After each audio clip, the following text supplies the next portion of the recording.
एक व्यक्ति ने निश्चय किया कि मुझे पानी लाना है लोटे में, और जैसे ही लोटा उसके हाथ में आया फिर उसके मन में आया कि इस लोटे में पानी कहाँ से लाऊं, पानी भरने की जगह मुझे बड़ी देखनी चाहिए। पहले कुआं पे गया, जैसे कुआं पे पहुंचा तो उसको कुआं पे जाते से तालाब का ध्यान आया कि कुआं से तालाब बड़ा होता है। फिर वो तालाब पर गया, जैसे तालाब पर पहुंचा तो उसको तालाब से बड़ा ध्यान आया कि उसको नदी का ध्यान आया। उसने सोचा कि तालाब से बड़ा नदी होती है, और जैसे ही वो नदी पर पहुंचा तो नदी से ही ध्यान आया कि नदी से बड़ा सागर होता है। फिर वो सागर पर गया, जैसे ही सागर में पहुंचा और लोटे को डुबाने लगा तब उसको ध्यान आया कि मैं बड़ा मूर्ख हूँ, बड़ा अज्ञानी हूँ। मैंने कुआं से बड़ो सरोवर को समझा, सरोवर से बड़ा नदी को समझा, नदी से बड़ा सागर को समझा, पर मैंने ये मूर्खता, इतना अज्ञान लग करके समझा। अरे मुझे ये ज्ञान क्यों नहीं आया कि सागर चाहे जितना बड़ा है पर मेरा लोटा तो छोटा है, उसमें तो सागर नहीं आएगा। ये तो कुआं से भी भर सकता था, सरता से भी भर सकता था, नदी तालाब झरने कहीं भी भर सकता था। अरे मूर्ख हो गया हूँ मैं, अज्ञान हो गया हूँ मैं, मेरा लोटा कितना बड़ा है, मुझे इस बात का ज्ञान क्यों नहीं था। मैंने छोटे से बड़े को देखा, बड़े से बड़े को देखा, बड़े से बड़े को देखा, पर मैंने ये नहीं देखा कि लोटा तो बड़ा नहीं है, लोटे में तो बराबर पानी आना है चाहे जहाँ से भरा जाए। तो ये लोटा क्या है? तो भगवान कहते हैं सुखदेव जी राजा परीक्षित को, हे राजन ये जो लोटा है ना, ये तुम्हारी किस्मत है, तुम्हारी किस्मत, तुम्हारे भाग्य का जो लोटा है, वो जो लोटा में जितनी जगह है उसमें उतना ही भरेगा। चाहे उसे कुआं से भरो, चाहे सरता से भरो, चाहे सागर से भरो, उसमें अधिक नहीं आएगा। गोस्वामी जी भी उसी बात को कह रहे हैं, कर्म कमंडल कर में लेकर जहां जहां तू जाए, कूप सरोवर सरता सागर, एक बूंद न अधिक तू ले पाए। एक व्यक्ति गुस्से गुस्से वाला था, बड़ा अटपटा महात्मा था। उस महात्मा की अपनी अदा थी।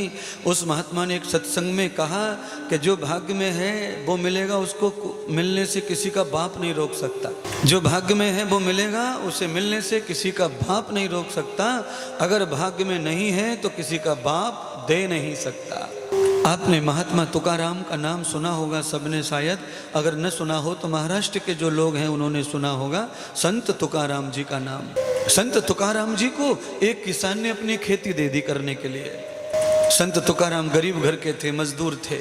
परिवार चलाने के लिए संत तुकाराम ने किसान की खेती की चौकीदारी करी, और चौकीदारी करी तो किसान निश्चिंत हो गया अपने घर पर, क्योंकि उसे पता था कि वहाँ पर चौकीदार है खेत पर।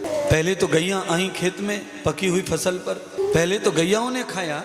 जैसे जैसे गैया खेत में आती तुकाराम कहते गोपाल की प्यारी हैं, गोविंद की प्यारी हैं, गोपाल की दुलारी हैं, आओ आओ खाओ खाओ, आओ आओ खाओ खाओ।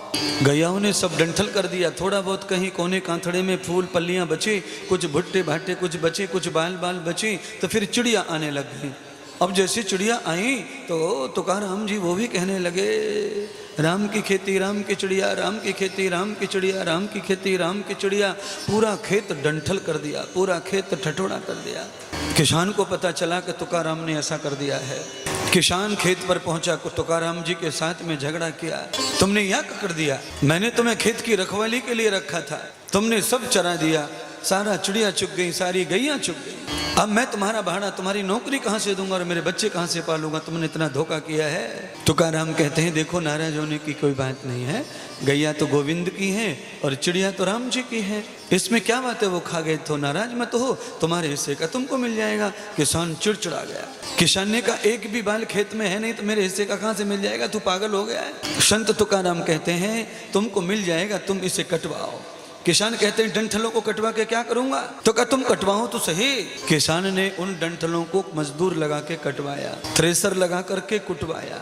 यहाँ पर कथा करने वाले तुकाराम जी का जिन्होंने इतिहास लिखा है वो ये कहते हैं कि कभी जितनी फसल नहीं हुई किसान को, उस खेत में 25 मन अनाज हुआ। भाग्य के लोटे में न ज्यादा आ सकता है और भाग्य के लोटे में न कम आ सकता है। अगर भाग्य में नहीं है तो किसी का बाप दे नहीं सकता है, और भाग्य में है तो किसी का बाप रोक नहीं सकता है। वो मुझे प्राप्त हो जाएगा। फिर मैं बेचैन क्यों हूँ, मैं परेशान क्यों हूँ, मैं दुष्ट क्यों हूँ, मैं परिषद में क्यों हूँ?